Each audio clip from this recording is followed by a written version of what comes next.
We are here for public participation on the draft Virtual Asset Service Providers regulations. These regulations came up because we already have Virtual Asset Services Providers Act, which was enacted in November last year, and of course assented to by the President on 15th of November. It became effective on 4th. So to operationalize the Act, the government, through the National Treasury and through the multi-agency task force, we developed the draft regulations, which we've taken through the stakeholder engagements, and now we are doing what we call public participation so that we can at least get the views from the public. Maybe just to talk briefly about what virtual asset service providers.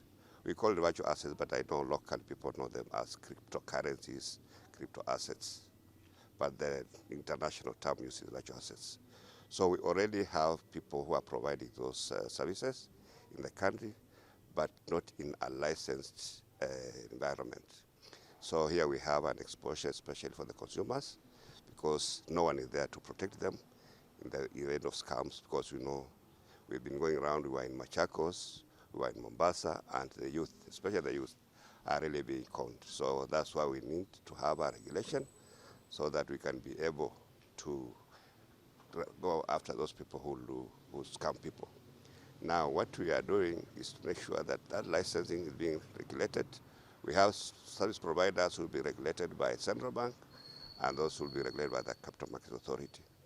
So the whole idea is to make sure that we have a coordinated arrangement whereby if you are providing that service, you must have a license, and you must live to the obligation of that license. So that's why I want these regulations, so that at least we don't have people who are operating without a law.